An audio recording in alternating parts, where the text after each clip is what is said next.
Hi, this is Sandhya. Welcome to Assembly Special Bulletin. Minority రిజర్వేషన్ల కోసం చిత్తశుద్ధితో ప్రయత్నిస్తామన్నారు ముఖ్యమంత్రి కేసీఆర్. అందులో ఎవరికి ఎలాంటి డౌట్స్ అక్కర్లేదని చెప్పారు. తమిళనాడు తరహాలో చట్టం తెస్తామని అసెంబ్లీలో ప్రకటించారు. ప్రభుత్వం నిధులు కేటాయిస్తుంది కానీ ఖర్చు చేయడం లేదని ఆరోపించారు ప్రతిపక్ష ఎమ్మెల్యేలు.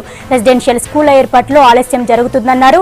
అటు మండలిలోనూ మైనార్టీ సంక్షేమంపై చర్చ జరిగింది. ఉభయ సభల్లో క్వశ్చన్ అవర్, వాడివేడి చర్చలతో ఇవాల్టి అసెంబ్లీ హైలైట్స్ చూద్దాం.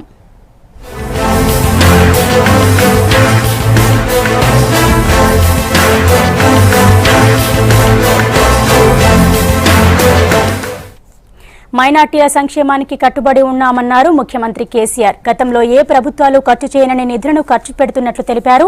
1200 కోట్లు కేటాయిస్తే 516 కోట్లు ఖర్చు చేశామన్నారు. ఈ ఏడాది దాదాపు 800 కోట్లు ఖర్చు చేయడానికి ప్రయత్నిస్తామన్నారు.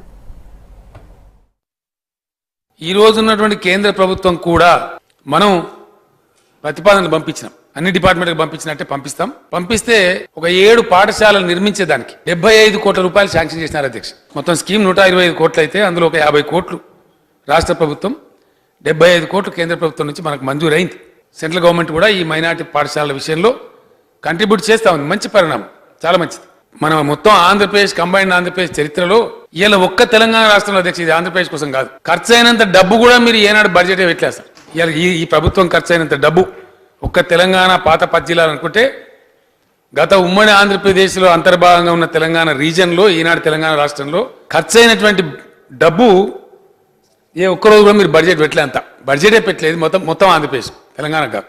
చిన్నారెడ్డి గారు 1000 కోట్ల గెలిచాను. అదే 14 ఎలక్షన్లు ఆయన తెలుసు, నాకేం తెలియదు. నేను పోయినా, నేను ఇక్కడనే ఉంటా. నేను ఒక 100 సభలలో అధ్యక్ష, ఒక 100 సభలలో మైనార్టీలకు ఏం పెడతలేరు, అన్యాయం చేస్తున్నాయి, మేము తెలంగాణ రాష్ట్రంలో 1000 కోట్ల బడ్జెట్తో ప్రారంభిస్తామని చెప్పి నేను ఒక 100 సభలలో చెప్పిన తర్వాత నా దాడి తట్టుకోలేక దాన్ని తప్పించుకోవడానికి పెట్టిన బడ్జెట్ 1000 కోట్లు. ఎప్పుడు పెట్టానండి? ఆ 2014 అంత అయిపోయాక. ఇప్పటికీ 1204 కోట్లు కేటాయిస్తే 511 కోట్లు ఖర్చు అయింది అధ్యక్ష. డెఫినెట్గా ఈసారి 850 నుంచి 900 కోట్లు ఖర్చుకు చేరుకుంటామనే విశ్వాసంతో ఉన్నాం. కలిసి వస్తే కనుక పూర్తి బడ్జెట్ కూడా పెట్టేటువంటి ప్రయత్నం చేస్తాం అధ్యక్ష. ఈ పూర్తి డబ్బు తెలంగాణలో మైనార్టీల కోసం ఎప్పుడు కూడా చరిత్రలో ఖర్చు కాలే, never before in the history. ఇది రికార్డు మీద ఉన్న ఫ్యాక్ట్. వక్ఫ్ భూములు ఆక్రమిస్తే కఠిన చర్యలు తీసుకుంటామన్నారు సీఎం కేసీఆర్. ఎంతటి వారున్నా వదిలిపెట్టే ప్రసక్తి లేదన్నారు. యూపీఏ 1 కేబినెట్ భేటీలోనే ముస్లింల సంక్షేమంపై మాట్లాడానని చెప్పారు. టీఆర్ఎస్ కృషి ఫలితంగానే సచార్ కమిటీ ఏర్పాటు అయిందన్నారు సీఎం. కరీంనగర్ పట్టణ పరిసర ప్రాంతాలలో ఫైనాన్స్ మినిస్టర్ గారు తెలిసి ఉండాలని చెప్పి అన్నారు జీవన్ రెడ్డి గారు. 10 ఎకరాల భూమి, 10 ఎకర్స్ ల్యాండ్ కబ్జా కియా జా రహా హై వక్ఫ్ అని చెప్పిన చాలా ధన్యవాదాలు మీకు ఇన్ఫర్మేషన్ ఇచ్చినందుకు. ఒకవేళ అట్లా పరిస్థితి ఉంటే ఎంత పెద్దవాళ్ళైనా సరే, ఆ జిల్లా కలెక్టర్ అయినా సరే తప్పు చేసి ఉంటే సస్పెండ్ చేస్తాం. ఆ భూమిని వెంటనే వక్ఫ్ బోర్డుకు రిస్టోర్ చేస్తామని కూడా సభ్యులకు, గౌరవ సభ్యులకు నేను హామీ ఇస్తా ఉన్నా అధ్యక్ష. మనకి ఇప్పుడు 31 జిల్లాలని, అన్ని కొత్త జిల్లాలలో ఇంక్లూడింగ్ ఖమ్మం, ఎవ్రీథింగ్ ఖచ్చితంగా ఉర్దూ 2వ అధికార భాషగా అమలు చేస్తామని చెప్పి నేను హామీ ఇస్తా ఉన్నాను. ఉర్దూ అకాడమీకి ఒక శాశ్వత బిల్డింగు, దాన్ని పటిష్టంగా నడిచే విధంగా కూడా ప్రభుత్వం చర్యలు తీసుకుంటుందని మనవి చేస్తా ఉన్నాను అధ్యక్ష. లార్జెస్ట్ ముస్లిం పాపులేషన్ మొత్తం వరల్డ్లో ఉండేదే ఇండియన్ కంట్రీలో. ఏ దేశంలో కూడా ఇండియాలో ఉన్నంత ముస్లిం పాపులేషన్ లేదు. సోకాల్డ్ ఇస్లామిక్ కంట్రీ వాళ్ళు ఇస్లామిక్ కంట్రీ డిక్లేర్ చేసుకోవాలి, కానీ మన దగ్గర ఉన్నంత జనాభా లేదు. పాకిస్తాన్ से भी बढ़कर हमारे पास मुस्लिम आबादी है. Almost the Muslim population of India constitutes about 1/5 population of India. I raised the point in the first UPA meeting. 1/5 population के साथ अगर ये नाइंसाफी का सिलसिला जारी रहे तो मुल्क के लिए किस चीज के लिए ये चीज अच्छा है? Why we are neglecting? ये बड़ा गलत बात है, इसीलिए सोचना चाहिए. तो बहुत मेरा ఆ రోజున్న అధ్యక్ష, ఆ రోజున శరద్ పవార్ గారు సపోర్ట్ చేసినారు, లాలూ ప్రసాద్ యాదవ్ గారు సపోర్ట్ చేసినారు, సిపిఎం సిపిఐ సపోర్ట్ చేసినారు, యూపీఎల్ ఉన్న వాళ్ళందరూ కూడా ఆ రోజు ఆల్ పార్టీస్ సపోర్టెడ్. దెన్ ఆ రోజు యూపీఐ చైర్పర్సన్ ఉన్న సోనియా గాంధీ గారు, మన్మోహన్ సింగ్ గారు ఎస్ ఇది చేయవలసిందే ఇంతమంది అడుగుతున్నప్పుడు, ఇది క్యాబినెట్ నుంచి మనం చేయాలి, దీన్ని అధికారికంగా చేయాలి, యూపీఐ మీటింగ్లో కాదు, పార్టీలో కాదు, ఈ ఫోరం కాదని చెప్పి first cabinet meeting of UPA government అధ్యక్ష, ఫస్ట్ క్యాబినెట్ మీటింగ్ ఎజెండాలో వచ్చి justice Rajendra Sachar committee appoint అయిందంటే నేను రేజ్ చేయడం వల్ల అధ్యక్ష, యూపీఏలో ఆయన టీఆర్ఎస్ రేజ్ చేయడం వల్ల దానికి అసదుద్దీన్ ఓవైసీ ఎంపీగా సాక్షి ఉన్నారు. తమిళనాడు తరహా చట్టం తీసుకొచ్చి మైనారిటీలకు రిజర్వేషన్లు కల్పిస్తామన్నారు సీఎం కేసీఆర్. కేంద్రానికి రిక్వెస్ట్ చేస్తామని, అవసరమైతే సుప్రీంకోర్టుకు కూడా వెళతామన్నారు. తమిళనాడులో రిజర్వేషన్లు అమలవుతున్నప్పుడు మన దగ్గర కూడా అమలు కావాలన్నారు. మైనారిటీ రిజర్వేషన్లపై ఎవరికీ సందేహాలు అక్కర్లేదన్నారు. సభ్యులందరికీ నేను చెప్తా ఉన్నా, దయచేసి దీనిలో మనకు అనుమానం అక్కర్లేదు. ఎందువల్ల అంటే యాక్ట్ ఆఫ్ 94 అంటే 94 సంవత్సరం నుంచి ఆ రోజు నాకు బాగా గుర్తుంది. పివి నరసింహారావు గారు ప్రైమ్ మినిస్టర్గా ఉన్నారు, జయలలిత గారు తమిళనాడు చీఫ్ మినిస్టర్గా ఉన్నారు, సీతారాం కేసరి గారు కాంగ్రెస్ పార్టీ అధ్యక్షులుగా ఉన్నారు. సీతారాం కేసరి గారే లీడ్ తీసుకొని ఆ రోజున్న ప్రైమ్ మినిస్టర్ గారికి సంజాయించి తమిళనాడు వాళ్ళు పాస్ చేసుకున్నటువంటి యాక్ట్ను 9th షెడ్యూల్లో చేర్పించినారు. అదే కావాలని చెప్పి ఈరోజు మనం అడుగుతా ఉన్నాం. ఆ మాట ఆదాన్ని కూడా మేము ఎగ్జామిన్ చేస్తామని చెప్పి సుప్రీంకోర్టు ఆఫ్ ఇండియా దగ్గర మ్యాటర్ ఉంది. సుప్రీంకోర్టు దగ్గర ఇప్పుడు అది ఉంది. మనము గవర్నమెంట్ ఆఫ్ ఇండియాని అడగడంతో పాటు సుప్రీంకోర్టు ఆఫ్ ఇండియాలో కూడా ల్యాండ్ అవుతాం. ఎందుకోసం అంటే తమిళనాడులో ఒక చట్టం అమల్లో ఉంటే మరి ఇక్కడ నా దగ్గర లేకపోతే నా ప్రజలు నన్ను అడుగుతా ఉన్నారు, నేను ఏం చెప్పాలి జవాబు? వాళ్ళకి ఏ చట్టం ఉందో నాకు కూడా అదే నువ్వు అనుమతించు. ఒకళ్ళు పోతే పోవాల్సిన పరిస్థితి వాళ్ళది పోతుంది, నాది పోతుంది. కాబట్టి అందరికి ఒకటే న్యాయం ఉండాలి. కాబట్టి ఖచ్చితంగా 9th షెడ్యూల్లో పెట్టమని చెప్పి కేంద్ర ప్రభుత్వం ఒత్తిడి తెస్తాం. నేను గౌరవ సభతో విజ్ఞప్తి చేస్తా ఉన్నా, చాలా కేర్ తీసుకొని కావలసినటువంటి దానికి కావాల్సినటువంటి రిక్వైర్మెంట్స్ అన్నీ పూర్తి చట్టబద్ధంగా ఫుల్ఫిల్ చేయండి. నేను ఈ సెషన్లోనే తెద్దామని అనుకున్న అధ్యక్ష బిల్లు ఆపిన నేను బడ్జెట్ సెషన్ దాకా. కారణం ఏంటంటే ఇంకా కొన్ని ఫార్మాలిటీస్, ఇంతకుముందు హైకోర్టు చేసిన అబ్జర్వేషన్స్, సుప్రీంకోర్టు చేసిన అబ్జర్వేషన్స్ గమనించిన తర్వాత మన అడ్వకేట్ జనరల్ గారు నాకు సలహా ఇచ్చినారు. సార్ ఒక 20 రోజులు 30 రోజులు అయితే కదా బడ్జెట్ సెషన్ మళ్ళీ స్టార్ట్ అవుతుంది ఆల్మోస్ట్. కాబట్టి 1 month కోసం ఏమొచ్చింది, మీరు ఈ లోపల ఈ కాన్స్టిట్యూషనల్ అప్లికేషన్ అంతా కూడా కంప్లీట్ చేసి బీసీ కమిషన్ హైదరాబాద్లో కూర్చుని రాసిచ్చిందని కాకుండా బీసీ కమిషన్ జిల్లాలకు కూడా పంపించండి. వారు కూడా సుదీర్ చేసిన దాన్ని ఎగ్జామిన్ చేయనివ్వండి. అప్పుడు సంపూర్ణత వస్తుంది. దాన్ని బిల్ చేసుకోమని అన్నారు. మనం మన రాష్ట్రంలో ఉండే ఉద్యోగాలకు, మన రాష్ట్రంలో ఉండే విద్యా అవకాశాలకు మాత్రమే రిజర్వేషన్ నడుతున్నాం. కాబట్టి కేంద్రానికి కూడా అబ్జెక్షన్ ఉండాల్సిన అవసరం లేదు. యూనిమస్గా ఏకగ్రీవంగా ఆ బిల్లు పాస్ చేసుకొని అందరం కలిసిపోదాం, ప్రధానమంత్రి గారిని వెళ్దాం, ఆల్ పార్టీ డెలిగేషన్ అడుగుదాం, రిక్వెస్ట్ చేద్దాం. మన పార్లమెంట్ సభ్యులు కూడా అడుగుతారు, డిమాండ్ చేస్తారు. నాకు సంపూర్ణ విశ్వాసం ఉంది వాళ్ళు ఒప్పుకుంటారని. ఒకవేళ వాళ్ళు ఒప్పుకోకపోయినా వాళ్ళ మీద పోరాడుతూ సుప్రీంకోర్టు కూడా మనం పోతాం. కాబట్టి దక్షిణ భారతదేశంలోని తమిళనాడులో ఇస్తూ ఇక్కడ ఇవ్వకపోవడం అన్యాయం. కాబట్టి తప్పకుండా దాని మీద కోర్టు పోయే అవకాశం కూడా మనకు ఉంది. ఏతావాత ఎటు చూసినా ఇంత కష్టపడి తెలంగాణ సాధించుకున్న వాళ్ళం, దీన్ని కూడా ఖచ్చితంగా మనం సాధిస్తామనేటువంటి అభిప్రాయం నాకుంది. మతం అనేది వ్యక్తిగతమన్నారు ముఖ్యమంత్రి కేసీఆర్. మనం ఏ మతంలో ఉన్నా పరమత సహనం అవసరమన్నారు. తాను హిందువునేనన్న కేసీఆర్ దేశంలో ఎవరూ చేయని యాగం చేశానని గుర్తు చేశారు. అలా అని ఇతర మతాలను చిన్నచూపు చూడటం సరికాదన్నారు. ఏ గురుకుల పాఠశాలలోనైనా అన్ని వర్గాల పిల్లలు ఉండేలా చూస్తున్నట్లు కేసీఆర్ తెలిపారు. మతం పర్సనల్ అధ్యక్ష, nothing to do. Religion is purely personal. ఓ శక్సి మామలా హే, వ్యక్తిగతమైన ముచ్చట. ఎవరికి ఏది నచ్చితే దాన్ని స్వీకరిస్తారు. అల్టిమేట్లీ అందరూ కూడా అధ్యక్ష, ప్రతి ఒక్కరు కూడా ఎవరు చెప్పినా, ఇస్లాం చెప్పినా, హిందుత్వ చెప్పినా, ఇంకోటి చెప్పినా మంచిగా బతకమని చెప్పిన కానీ తనక సౌమని ఎవరు చెప్పలే. మీరు కిషన్ రెడ్డి గారు అనేది నేను కూడా సమర్థిస్తాను. ఓ కుట్రపూరితంగా ఆశలు చూపించి ఎరలు వేసి సామూహిక మత మార్పిడి చేయించడం అనేది మంచిది కాదు, ఎవరు కూడా నచ్చలేదు. కానీ ఇంకోటి కూడా ఉంది కిషన్ రెడ్డి గారు, దయచేసి మీరు గుర్తించాలి. ఇలా దళితులు క్రైస్తవులలో చేరుతున్నారు. ఎందుకు చేరుతున్నారండి? దానే అంటే ఏమరా దానే అంటే మనం అదే డానియల్ అని పేరు పెట్టుకుంటే డానియల్ గారు రండి అంటే ఇక నేను డానియల్ అయితే నాకు గౌరవం దొరుకుతా నేను అనుకుంటున్నాడు. అది 2 సైడ్ల నుంచి ఉంటుంది ఆ ప్రొవకేషన్. మైనార్టీ రెసిడెన్షియల్ స్కూల్స్ అంటున్నాం. అచ్చంగా మైనార్టీలు ఉండరండి దీనిలో. మతం అని పూర్తిగా ఒక మతం స్కూల్ కిందనో అట్లా ఉండదు. ఆ మిక్స్ ఉండాలని చెప్పి మైనార్టీ స్కూళ్ళలో కూడా అదర్స్కు కొంత ప్రవేశం ఉంది. ఎస్సీ స్కూళ్ళలో కూడా రెసిడెన్షియల్ స్కూల్ అక్కడ అదర్స్కు, ఓసీలో కూడా ప్రవేశం ఉంది. బీసీ రెసిడెన్షియల్ స్కూళ్ళలో కూడా అదర్స్ ప్రవేశం ఉంటుంది. ఒక మిక్స్గా ఉంటే మంచిదనే దాంతో ఆ ప్రొవిజన్ పెట్టినారు. గత కాంగ్రెస్ ప్రభుత్వంలోనే ఆ సాంప్రదాయం ప్రారంభించినారు. అది మంచి సాంప్రదాయం. అచ్చంగా ఒక దిక్కే ఉండకుండా అందరు కలిసి ఉండే పరిస్థితి కూడా బాగుంటుందని పెట్టినారు. ఆ విధంగా చేద్దాం, ఆ విధంగానే ముందుకు పోదాం. కిషన్ రెడ్డి గారికి దయచేసి ఆ సందేహాలు అవసరం లేదు. నేను కూడా ఆర్క్ హిందూ అంటే ఎట్లంటే దేశంలో ఎవడి అంత పెద్ద యాగం చేసింది నేను హిందువునే అయినంత మాత్రాన మనం ఇతరులను అగౌరవపరచడం, ఇతరులను చిన్న చూడడం పరమత సహనం అనేది మన పెద్దలు చెప్పిన మన హిందూ ధర్మంలోనే ఉన్నది. కాబట్టి అనుమానాలు కిషన్ రెడ్డి గారికి అవసరం లేదు. వక్ఫ్ బోర్డు ఆస్తులు రక్షించేందుకు చర్యలు తీసుకోవాలని డిమాండ్ చేశారు అపోజిషన్ ఎమ్మెల్యేలు. కబ్జాకు గురైన వక్ఫ్ భూములను తిరిగి స్వాధీనం చేసుకోవాలన్నారు. ప్రభుత్వం మైనార్టీల కోసం కేటాయించిన నిధులను ఖర్చు చేయడం లేదని ఆరోపించారు సభ్యులు. ప్రభుత్వ పాఠశాలల్లో ఉర్దూ సెక్షన్ ఏర్పాటు చేయాలని కోరారు. వక్ఫ్ బోర్డుకు జ్యుడిషియల్ హోదా కల్పించాలని డిమాండ్ చేశారు. ఉర్దూ డిఎస్సి ప్రత్యేకంగా నిర్వహించాలన్నారు MIM MLA Akbaruddin.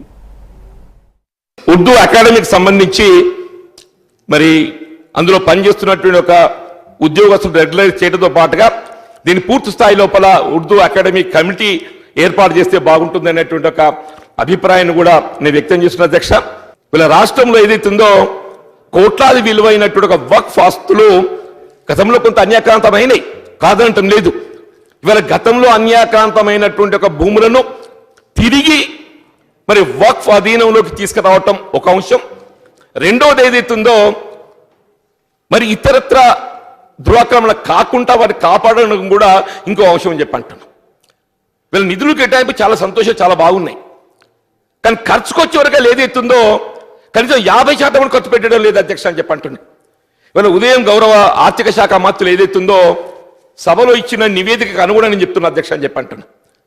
Minority self ఎంప్లాయ్మెంట్కి సంబంధించి 2014-15లో మరి కేవలం 62 కోట్లు మాత్రం వెచ్చించిన అధ్యక్ష అని చెప్పంటారు. అట్లాగే 2015-16 సంబంధించి కేవలం 28.54 కోట్లు మాత్రం వెచ్చించి 277 కోట్లు ఖర్చు పెట్టాల్సినటువంటి టార్గెట్ ఉండగా గడిచిన 2014-15, 15-16 ఆర్థిక సంవత్సరాల గాను కేవలం 90 కోట్లు మాత్రం వెచ్చించడం జరిగింది అధ్యక్ష అని చెప్పంటారు. ఈనాడు ప్రధానంగా మైనారిటీలను ముందుకు తీసుకెళ్లాలంటే సంక్షేమ పథకాలు ఒకటే కాదు అధ్యక్ష. చదువులో గాని, ఆర్థికంగా గాని, వ్యాపారంలో గాని, ఉద్యోగాలలో గాని వాళ్ళకి సరైన అవకాశాలు కల్పించి వాళ్ళలో ఉన్న నైపుణ్యతను వెలికి తీసి దాన్ని దేశ సంపద కోసం ఉపయోగించుకున్నప్పుడే నిజంగా మైనారిటీల సంక్షేమం గాని, మైనారిటీల అభివృద్ధి గాని జరుగుతుంది అధ్యక్ష. ప్రభుత్వ పాఠశాలలో మైనారిటీల కోసం ఒక సెక్షన్, ఉర్దూ మీడియం ని ఒక సెక్షన్ ప్రారంభిస్తే వాళ్ళు ఉర్దూలో కూడా చదువుకోవడానికి అవకాశం ఉంటుంది. ఈ మైనారిటీ కమిషన్ కి మనం జ్యుడిషియల్ స్టేటస్ కూడా వక్ఫ్ బోర్డు కు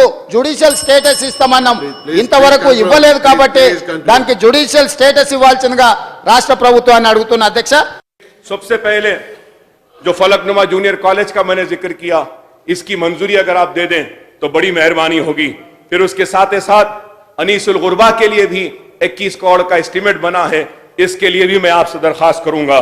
और फिर इस्लामिक सेंटर के लिए भी एस्टीमेट बन चुका है, ड्राइंग बन चुकी है, उसकी भी मंजूरी दे दीजिए. दरगाह बराने शाह साहब खिबला का है मामला, वहां पर भी एक स्कूल बन सकता है कि नई रियासत है, नए मसाइल हैं. लेकिन मैं आप जब कह रहा था, आप नहीं थे चीफ मिनिस्टर साहब, मैं कहना चाहता हूं आप दियानतदार हैं, आप मुखलिस हैं, आप करना चाहते हैं, लेकिन आपके मातहदीन ओहदेदार जो हैं ये अपनी जिम्मेदारी को नहीं समझते, ये लोग काम नहीं करते.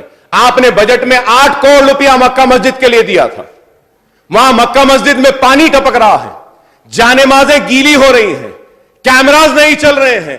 आप 8 करोड़ देने के बाद भी मक्का मस्जिद में काम नहीं हुआ. चीफ मिनिस्टर साहब अब नहीं दे सक रहे हैं. वो junior colleges, degree colleges Urdu medium के बंद हो जाएंगे. करीब 3-4 करोड़ रुपए अगर दे देते हैं तो मौजूदा कॉलेजेस चलेंगे. माइनॉरिटी डिपार्टमेंट में पैसा है, कड़ियम श्रीहरि साहब के डिपार्टमेंट को दे दीजिए, उसके जरिए वो जूनियर डिग्री कॉलेज चल सकते. ఈనాడు ఏదైతే వక్ఫ్ బోర్డు అనౌన్స్ చేసినటువంటిది సబ్జెక్ట్ టు కరెక్షన్ 77 లక్షల ఎకరాల భూమి తెలంగాణ రాష్ట్రంలో ఉన్నదనేది వాస్తవమా కాదా అన్నది ఒక్కసారి ఆత్మ పరిశీలన చేసుకోండి. ఈనాడు ఏవైతే 200 స్కూల్స్ మనం పెట్టి వాళ్ళ చదువు గురించి ఆలోచిస్తున్నటువంటిది ఈనాడు మదర్సాలు ఉన్నాయి. ఈనాడు మదర్సాలలో చదువుతున్నటువంటి పిల్లలు 60,000 మంది ఉన్నారు. ఎంతో మంది దాతలు ఆ స్కూల్స్ నడపడానికి ఇస్తున్నారు. అవి కూడా ఈనాడు ఇంగ్లీష్ మీడియం లేదు అక్కడ. దానికి బోర్డు వేయండి. దాని వెనకాల జరుగుతున్నటువంటి కుతంత్రాలు ఏంటివి? ఆ డబ్బులు ఎక్కడ మళ్ళుతున్నాయి? ఎందుకు సరైనటువంటి ఎడ్యుకేషన్ ఇవ్వడం లేదు? మన రాష్ట్ర ప్రభుత్వం కూడా అక్కడ చదువుతున్నటువంటి 60,000 మంది విద్యార్థులకు డ్రాప్ అవుట్స్ అని పేరు పెట్టిన మనం దాన్ని పరిగణలోకి తీసుకోవడం లేదు. 60,000 మందిని 50 లక్షల ముస్లిం సోదరులు ఈనాడు తెలంగాణ రాష్ట్రంలో ఉన్నటువంటి వాళ్ళని ఈ జీవన స్రవంతిలో వాళ్ళని సరిగ్గా మనం తీసుకురానట్టయితే ఏ రకంగా బంగారు తెలంగాణ మనం ఆలోచిస్తామో ఒక్కసారి ఆత్మ పరిశీలన చేసుకోవాలి. ఈరోజు తెలంగాణ రాష్ట్రంలో 60 లక్షల మంది జనాభా ఉన్నారు. ఇందులో 40 లక్షల మంది ముస్లిం సోదరులు ఉన్నారు. వీరందరూ కూడా బాగా కష్టపడేవాళ్ళు. పట్టణాల్లోనూ హైదరాబాద్లోనూ జీవనం సాగిస్తున్నటువంటి వీరు. అక్షరాస్యత చూస్తే సుధీర్ కమిటీ రిపోర్ట్లో 76% ఉన్నారు. ఇక్కడ మనకు తెలుస్తున్న సమాచారం 56, 59 మహిళలు కానీ పురుషులుగా ఉన్నారు. వాళ్ళ అక్షరాస్యత కూడా పెంచాల్సిన అవసరం ఉంది. అట్లనే అధ్యక్ష, అందుకనే ఈరోజు వక్ఫ్ బోర్డు తక్షణం ఏర్పాటు చేయాల్సిన అవసరం ఉంది. బోర్డు పనిని కూడా మెరుగుపరచాల్సిన అవసరం ఉంది. సుధీర్ కమిటీ, సచార్ కమిటీ సిఫార్సులు అమలు జరపాలి. అన్యాక్రాంతమైన భూముల్ని హ్యాండ్ ఓవర్ చేయాల్సిన అవసరం ఉంది. నియోజకవర్గానికి ఒక బీసీ రెసిడెన్షియల్ విద్యాలయం ఏర్పాటు చేస్తామని ప్రకటించారు సీఎం కేసీఆర్. బీసీ కులాలు నిలదొక్కుకోవాలంటే విద్యాపరంగా మెరుగైన అవకాశాలు కల్పించాలన్నారు. బీసీల అభ్యున్నతి కోసం పోరాటం చేసిన జ్యోతిబా పూలే పేరుతో సొసైటీ ఏర్పాటు చేస్తామన్నారు ముఖ్యమంత్రి. విద్యా విషయకంగా బలహీన వర్గాల వికాసం పొందేందుకు కేజీ నుంచి పీజీ వరకు ప్రభుత్వమే ఉచిత విద్యను అందించాలని మొదటి నుండి భావించాం. ఇందుకోసం ఆవాస విద్యాలయాలు ఏర్పాటు చేసి ఇంగ్లీష్ మీడియంలో అంతర్జాతీయ ప్రమాణాలతో పేద వర్గాలకు విద్యను అందిస్తామని మేనిఫెస్టోలో పేర్కొన్నాం. అధికారంలోకి రాగానే అమలు దిశగా అడుగులు వేస్తున్నాం. ఆవాస విద్యాలయాలు విద్యార్థుల జీవితాలలో గొప్ప పరివర్తనను సాధిస్తాయి. బాబాసాహెబ్ అంబేద్కర్, జ్యోతిబా పూలే లాంటి మహనీయుల ఆశయాలు నెరవేర్చే దారిలో ప్రభుత్వం పెద్ద ఎత్తున ఆవాస విద్యాలయాల ఏర్పాటుకు పూనుకున్నది. అంబేద్కర్ మహాశయుని 125వ జయంతి సందర్భాన్ని పురస్కరించుకొని ఎస్సీల కోసం 125, ఎస్టీలకు 51 రెసిడెన్షియల్ పాఠశాలలు మంజూరు చేస్తూ ప్రభుత్వం చారిత్రాత్మక నిర్ణయం తీసుకున్నది. మైనారిటీలకు 200 స్కూళ్లను మంజూరు చేసి అందులో 71 రెసిడెన్షియల్ స్కూళ్లను గత ఏడాది ప్రారంభించింది. ఇదే క్రమంలో ఎస్సీ, ఎస్టీ, మైనారిటీల మాదిరిగానే బీసీ పిల్లల కోసం పెద్ద సంఖ్యలో రెసిడెన్షియల్ స్కూళ్లను ఏర్పాటు చేయబోతున్నామనే విషయాన్ని సంతోషంగా ప్రకటిస్తున్నాను. బీసీల అభ్యున్నతి కోసం నిరంతరం కృషి చేసిన మహాత్మా జ్యోతిబా పూలే పేరున ఈ స్కూళ్లు ఏర్పాటు అవుతాయి. ఇందుకోసం Mahatma Jyotiba Phule Telangana backward classes welfare residential educational institution సొసైటీని ఇప్పటికే ఏర్పాటు చేశాం. వచ్చే విద్యా సంవత్సరం నుంచి ప్రతి అసెంబ్లీ నియోజకవర్గానికి 1 చొప్పున రాష్ట్ర వ్యాప్తంగా 119 బీసీ రెసిడెన్షియల్ పాఠశాలలు ఏర్పాటు చేయబోతున్నాం. ఈ పాఠశాలల్లో 76,160 మంది విద్యార్థులు మంచి విద్యను పొందగలుగుతారు. బీసీ రెసిడెన్షియల్ స్కూళ్లలో 5వ తరగతి నుంచి ఇంటర్మీడియట్ వరకు ఇంగ్లీష్ మీడియంలో అత్యున్నత ప్రమాణాలతో కూడిన విద్యాబోధన జరుగుతుంది. వీరికి తగిన మౌలిక వసతులు, మంచి పోషకాహారం, పాఠ్యపుస్తకాలు, యూనిఫామ్ తదితర సదుపాయాలు అందించేందుకు ప్రతి విద్యార్థి మీద 1,05,000 నుంచి 1,05,000 రూపాయల నుంచి 1,25,000 వరకు ఖర్చు అవుతుంది. రాష్ట్ర శాసనసభ నిరవధికంగా వాయిదా పడింది. మైనార్టీ సంక్షేమంపై సభలో చర్చ తర్వాత శాసనసభను నిరవధికంగా వాయిదా వేస్తున్నట్లు ప్రకటించారు స్పీకర్ మధుసూదనాచారి. మొత్తంగా మొదటి విడతలో 16 రోజులు, రెండవ విడతలో నిన్న ఇవాళ శాసనసభ జరిగింది. 18 రోజుల్లో 94 గంటల 56 నిమిషాల పాటు సభలో వివిధ అంశాలపై చర్చలు జరిపారు. Sixth session of Telangana Legislative Assembly has created history by holding the winter session for 18 days. We have discussed a record number of 15 subjects of utmost importance for the development and welfare of people.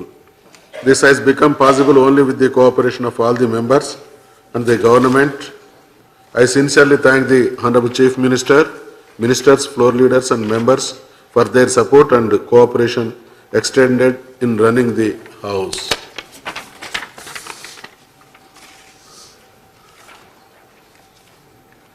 Statistics for the 6th session: number of days for which the Assembly sat 18 days, number of hours for which the Assembly worked 94 hours 56 minutes, number of starred questions answered orally 110, number of answers to unstarred questions included in the lists and circulated to the members, printed list 45, number of supplementaries answered 361, number of answers to unstarred questions placed on the table of the House on 18/1/2017 3, number of answers to starred questions placed on the table of the House on 18/1/2017 83, number of answers to SNQs placed on the table of the House on 18/1/2017 5, number of speeches made by the members 186, Number of statements made by the ministers 4. Number of short discussions discussed 15. Number of bills introduced 16. Number of bills passed 16. Party position in the Assembly as on 18/1/2017. Telangana Rashtra Samiti 82, Indian National Congress 19, All India Majlis Ittehad Udul Muslimin 7, Bharatiya Janata Party 5, Telugudesam Party 3, Communist Party of India 1, Communist Party of India Marxist 1, Independent 1, nominated 1. With the consent of the House is adjourned sine die. Assembly సమావేశాల్లో 15 అంశాలపై స్వల్పకాలిక చర్చ జరిగిందన్నారు శాసనసభ వ్యవహారాల శాఖ మంత్రి హరీష్ రావు. సమావేశాల్లో అర్థవంతంగా చర్చ జరగడం సంతోషంగా ఉందన్నారు. మొత్తం 94 గంటల 56 నిమిషాల పాటు సమావేశాలు జరిగాయని చెప్పారు హరీష్. సహకరించిన ప్రతిపక్షాలకు కృతజ్ఞతలు తెలిపారు. మీరు నాకు మళ్ళా అధ్యక్షనే వస్తుంది.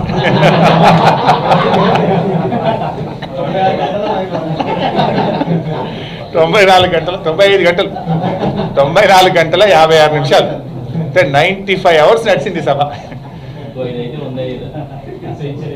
లీడర్ ఆఫ్ ద అపోజిషన్ 3 గంటల 38 నిమిషాలు మాట్లాడారు. ఎంఐఎం లీడరు 3 గంటల 59 నిమిషాలు మాట్లాడారు. బీజేపీ ఫ్లోర్ లీడర్ బీజేపీ అందరికంటే ఎక్కువగా 4 గంటల 24 నిమిషాలు మాట్లాడారు. తెలుగుదేశం పార్టీ ఫ్లోర్ లీడరు 1:52 నిమిషాలు. సిపిఐఎం 1 గంట 42 నిమిషాలు సభలో మాట్లాడారు. లీడర్ ఆఫ్ ద హౌస్ గౌరవ ముఖ్యమంత్రి గారు 9 గంటల 17 నిమిషాలు మాట్లాడడం జరిగింది. మొత్తంగా 94 గంటల 56 నిమిషాల పాటు ఈ సభా సమావేశాలు జరిగాయి. డీవియేషన్స్ డిస్టర్బెన్సెస్ చూస్తే టీఆర్ఎస్ పార్టీ తరఫున 0 డీవియేషన్, 1 నిమిషం కూడా సభా సమయం మేము వృధా చేయలేదు. కాంగ్రెస్ పార్టీ 43 నిమిషాలు, ఎంఐఎం 5 నిమిషాలు, తెలుగుదేశం పార్టీ 15 నిమిషాల పాటు సభా సమయాన్ని వృధా చేయడం జరిగింది.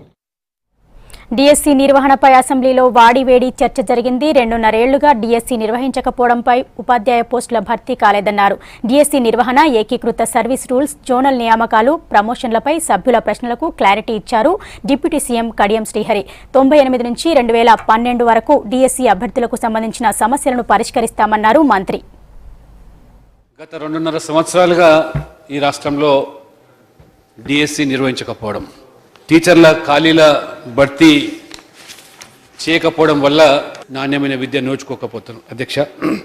రెండవది, ఇప్పుడు డిఎస్సికి బదులుగా టీచర్ల నియామకం కూడా టీపీఎస్సీ ద్వారా చేస్తామని చెప్పడం ఒకటైతే, జోనల్ క్యాడర్లో ఉన్నటువంటి నాన్ గెస్టెడ్ అయినటువంటి స్కూల్ అసిస్టెంట్ పోస్టులను భర్తీ చేయడానికి ఆనాటి ప్రభుత్వం నోటిఫికేషన్ జారీ చేసింది 97లో. దాదాపు 3 లక్షల మంది ఆ యొక్క పోటీ పరీక్షలో 3 అంచెల విధానంలో 97లో ప్రిలిమ్స్, 98లో మెయిన్స్, 99లో మరి ఇంటర్వ్యూ ద్వారా ఈ యొక్క 400 పై చిలుకు 80 పోస్టులను ఈ యొక్క స్కూల్ అసిస్టెంట్ పోస్టులను భర్తీ చేశారు. ఏపీపీఎస్సీ ద్వారా సెలెక్ట్ అయినటువంటి ఈ అందరికీ కూడా ప్రమోషన్లకు ఎంఈఓస్ కానివ్వండి, జేఎల్స్ కానివ్వండి, డైట్ లెక్చర్స్ కానీ, గ్రేడ్ 2 పోస్టులు కానీ పోయే అవకాశం ఉన్నప్పటికీ, అక్కడ ఖాళీలు ఉన్నప్పటికీ కూడా మరి ప్రమోషన్లు ఇవ్వకపోవడం అనేది ఇది చాలా అన్యాయం అధ్యక్ష. కేంద్రానికి బీసీ, ఎస్సీ, ఎస్టీ, మైనారిటీ కార్పొరేషన్ల నిధుల ఖర్చుపై అసెంబ్లీ క్వశ్చన్ అవర్లో ప్రభుత్వాన్ని విపక్షాలు ప్రశ్నించాయి. బడ్జెట్లో కేటాయించిన నిధులను పూర్తిగా ఖర్చు చేయాలని కామెంట్ చేశాయి. వెనుకబడిన వర్గాలకు సరిగా లోన్లు కూడా అందడం లేదని తెలిపాయి. విపక్షాల ప్రశ్నలకు స్పందించిన ప్రభుత్వం గత ప్రభుత్వాల కంటే ఈ 2 ఏళ్లలో బీసీ, ఎస్సీ, ఎస్టీ వర్గాల సంక్షేమానికి భారీగా ఖర్చు చేసినట్టు తెలిపింది. బడ్జెట్లో కేటాయించిన నిధులను ఖర్చు చేస్తామని స్పష్టం చేసింది. మీరు బడ్జెట్లో పెట్టింది 2,900 కోట్లు అయితే ఖర్చు పెట్టింది 726 కోట్ల రూపాయలు. ఇంకా 2016-17 సంవత్సరానికి సంబంధించి సంవత్సరం మూస్తుంది, ఇప్పటికీ బెనిఫిషియరీ సెలక్షన్ స్టార్ట్ కాలేదు. అంటే 3 సంవత్సరాలు అయిపోయింది అధ్యక్ష. ఈ తెలంగాణ ఎటు తీసుకుపోవాలనుకుంటున్నారు, ఏం చేద్దాం అనుకుంటున్నారు? మీరు ఇచ్చిన సంఖ్యలో 20% ఖర్చు పెట్టాను. మీరు చెప్పిన దాని ప్రకారం చూస్తే కూడా అందులో సగం గ్రౌండ్ కాలేదు. 15-16 సంవత్సరం మిగిలిపోయిన ఆ బడ్జెట్ తోటి కలుపుకొని ఆ 2 సంవత్సరాలు కూడా మిగిలిపోయిన దాన్ని దీంట్లో యాడ్ చేయాలని కూడా అధ్యక్ష. మొత్తం 2908లో అధ్యక్ష, కేవలం ఈ 3 సంవత్సరాల్లో అధ్యక్ష, రాష్ట్రం ఏర్పడినప్పటి నుంచి ఇప్పటి వరకు ఈ దళిత, గిరిజన, బడుగు, బలహీన, మైనార్టీ వర్గాల వారికి ఈ కేటాయించిన దాంట్లో కేవలం 20% ఖర్చు పెట్టినారు అధ్యక్ష. అలానే ఎస్సీ డెవలప్మెంట్ డిపార్ట్మెంట్ అయితే అధ్యక్ష నెరీ ఘోరంగా అధ్యక్ష కేవలం 13% మాత్రమే కేటాయించిన దాంట్లో ఎస్సీ వారికి ఖర్చు పెట్టడం జరిగింది అధ్యక్ష. 16-17 సంవత్సరంలో అసలు యాక్షన్ ప్లానే రిలీజ్ చేయలేదు అధ్యక్ష. ఈ యొక్క ఆర్థిక సంవత్సరానికి యాక్షన్ ప్లాన్ రిలీజ్ చేయకపోగా గత సంవత్సరం ఎంపికైన వారికి కొంతమందికి ఇవ్వడం జరిగింది అధ్యక్ష. ప్రభుత్వము ఎస్సీ బీసీ మైనార్టీ ఎస్సీ యువకులని నిరుద్యోగులని మోసం చేస్తుంది అధ్యక్ష. ఎస్సీ ఎస్టీ సప్లాన్ ఏదైతే ఉందో అది ప్రభుత్వం అమలు చేయట్లేదు అధ్యక్ష. మీరు 14-15 గ్రౌండ్ చేయకుండా ఉండటం ఈ ప్రభుత్వం యొక్క వైఫల్యమా కాదా అధ్యక్ష? 15-16 కూడా పూర్తి చేయలేదు. 16-17 ఆఫ్ చేసిన దానికి మేమేమంటలేము. 14-15-16లో కూడా సగం కూడా 40% గ్రౌండ్ కానటువంటి విషయాన్ని ఈ ప్రభుత్వం చెప్తుంటే ఇది చాలా చక్కని మాటలతోటి కాకుంటే లేకుంటే పరిష్కార మార్గంతో ఉన్నదా? 2016-17 సంవత్సరంలో ఇప్పటి వరకు శాంక్షన్ ఇవ్వలే. 2014-15లో ఇచ్చిన శాంక్షన్లు కానీ 2015-16లో ఇచ్చిన శాంక్షన్లు కానీ ఈ రెండు కూడా పూర్తిగా గ్రౌండ్ కాని కారణంగా మనం శాంక్షన్లు ఇస్తూ పోతున్నాం. గ్రౌండ్ కాకపోతే నెగిటివ్ పోయే ప్రమాదం ఉంది. కాబట్టి పేదలు 3 రూపాయలకు 4 రూపాయలకు వడ్డీలు తెచ్చి బ్యాంకులలో జమ కనుక చేసుకుంటే అది చెడ్డ పేరు వచ్చే ఆస్కారం ఉంది. కాబట్టి మొట్టమొదటిగా 2014-15, 15-16లో ఏ సెలక్షన్స్ అయితే జరిగినాయో ఏ పేదలైతే ఇవాళ 3 రూపాయలకు 2 రూపాయలకు వడ్డీ తెచ్చి బ్యాంకులో జమ చేసిండ్రో వాటి గ్రౌండ్ చేయాలి. గ్రౌండ్ చేసిన తర్వాత మాత్రమే 16-17 సంబంధించిన యాక్షన్ ప్లాన్ వెళ్ళమని చెప్పి మేమే రాష్ట్రం అధ్యక్ష 2015-16 సంవత్సరంలో ఇదే మైనార్టీలో. ఇవి bulletin updates. Keep watching V6 news as it is.